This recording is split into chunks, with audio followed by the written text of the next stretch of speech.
In today's video, here is a nice problem. Here is the following setup.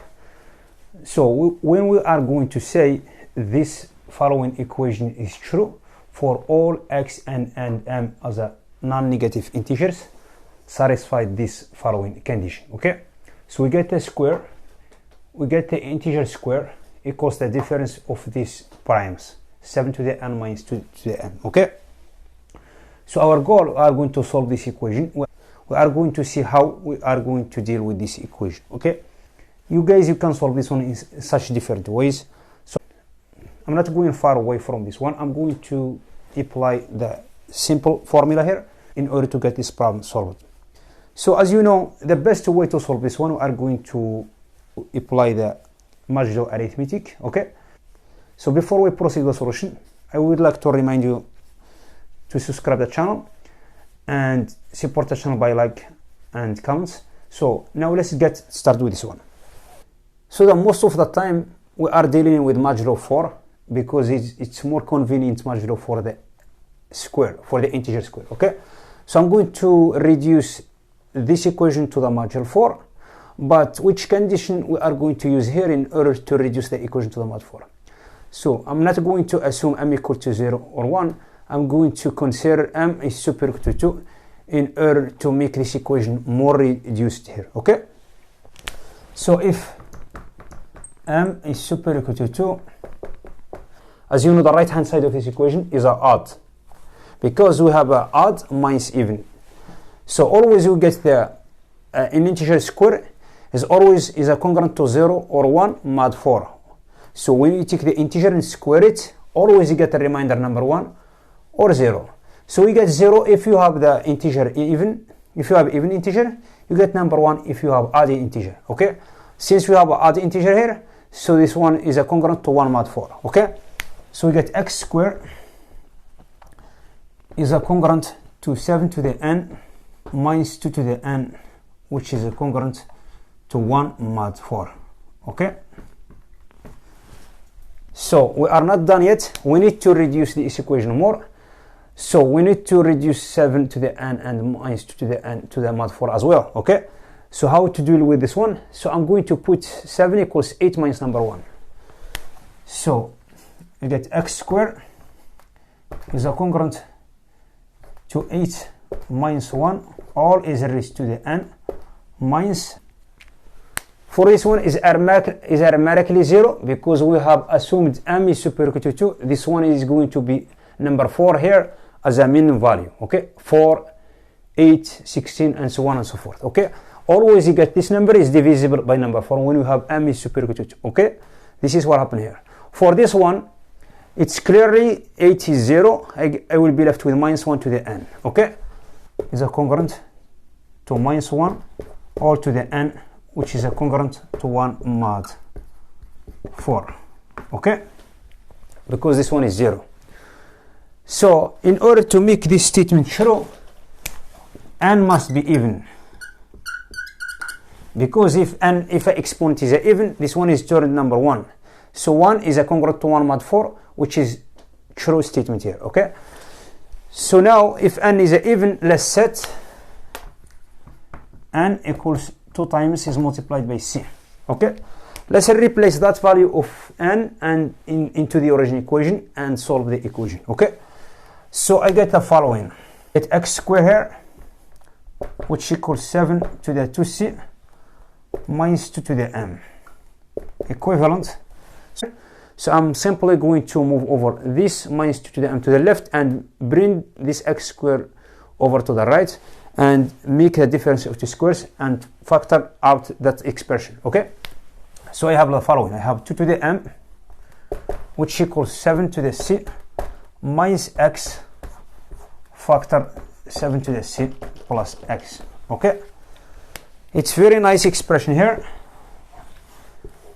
Now I get the left hand side of this equation is an even prime, which means is a power of 2. So the right hand side of this equation must be a power of 2 as well. So I get here this one is a power of 2, this one is a power of 2. So I'm going to transfer this one into the equation system here. So this one is going to be like this. 7 to the c minus x, which equals 2 to the I, and 7 to the c plus x equals 2 to the g. What is j is strictly superior than I. So I'm simply going to sum these two equations because I get x minus x, I get a rate of x here, so I get twice 7 to the c. So twice 7 to the c, which equals 2 to the I plus 2 to the g. Since I is smaller than g, I'm going to take 2 to the I. I'm going to take 2 to the I as a common factor here. I will have 2 to the I factor 2 to the g minus I plus number 1, like this, okay? It's more simple here. This one is an odd. Get a power of 2 here. 2 to the I get a power of 2 here. So it's simply I is going to be number 1. But this one is very different because this one is a power of 7. This one is not going to be a power of 7. Okay, this is a problem. Which equals number 2 will be simplified from both sides. I will be left with 2 to the j minus 1 because I replaced the I with number 1 here. Plus number 1, okay? So I have ended with this nice expression here. It's more simple here. This one is not going to be true, okay? Because power of 7 here. This one is not going to be a power of 7.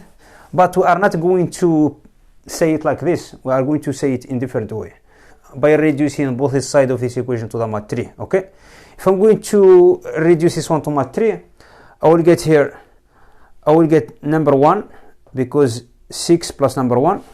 So I get number 1 here is a congruent to 1 plus minus 1 or is a raised to the j minus number 1, okay? So I get number 2 equals 3 minus 1, okay?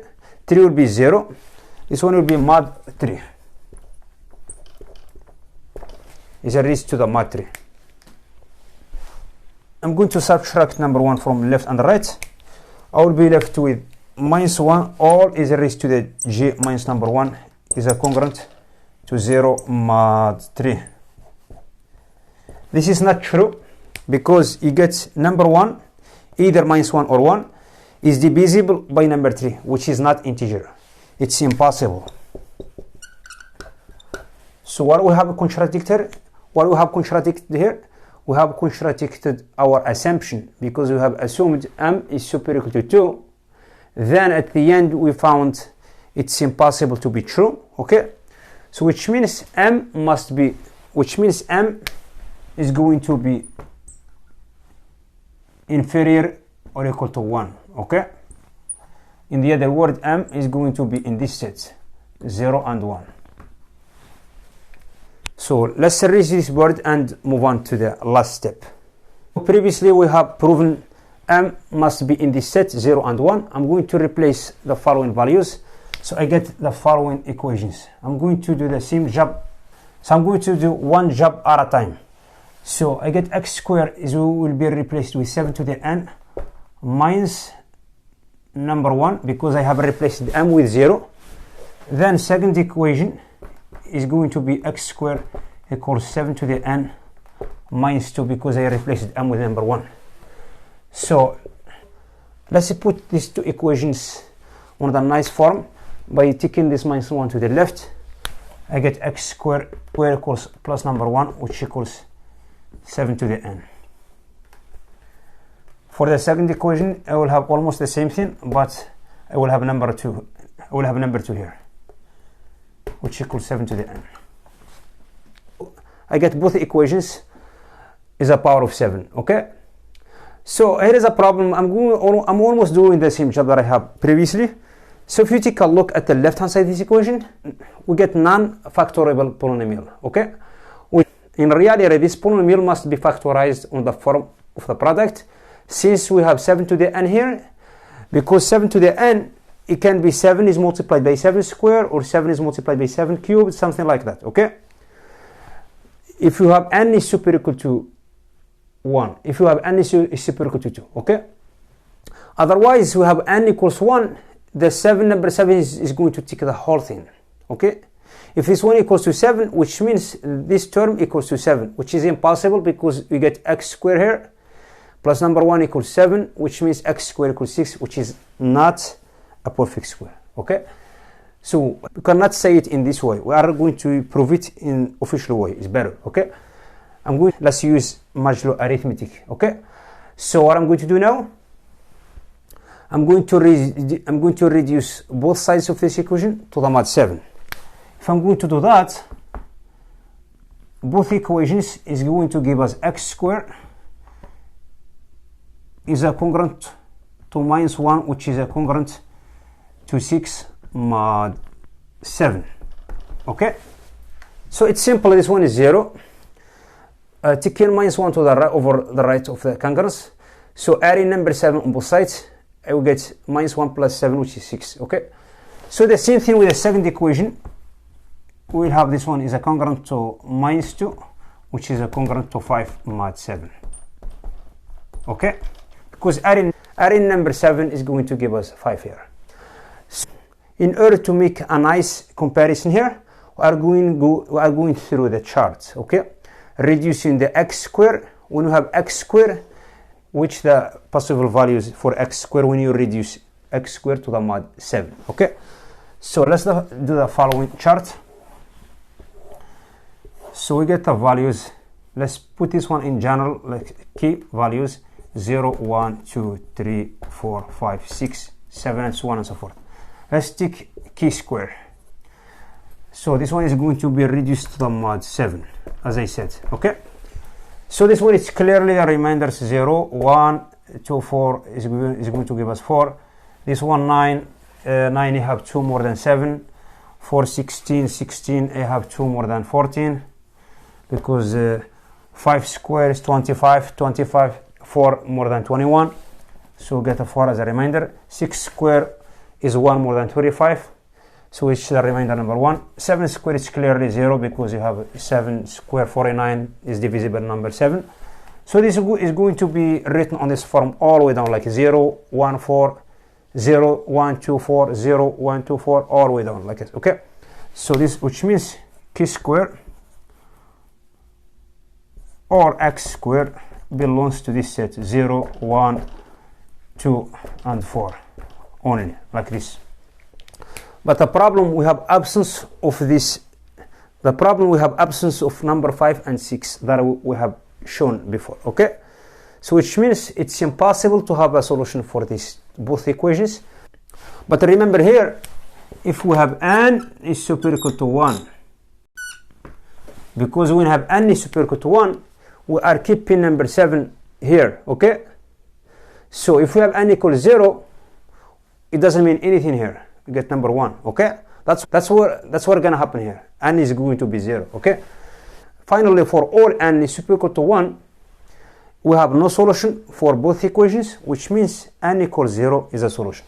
So finally, n must be equal 0. Okay, if n equals 0, both equations becomes x squared, which equals 0 because you get 1 plus 1. Okay, the second equation, I get x squared equals number 1 minus 2, which is minus 1. This is it's impossible because we get a perfect square here is a positive, which equals a negative, which is impossible. So which means we are going to keep only the solution x equals 0. If x equals 0, following solution we get x equals 0 with n equals 0. Also m must be equal to 0. So we found only one solution for this equation. So by the way, don't forget to hit the subscribe button and support the channel. And thank you for watching. I will see you next video. Bye.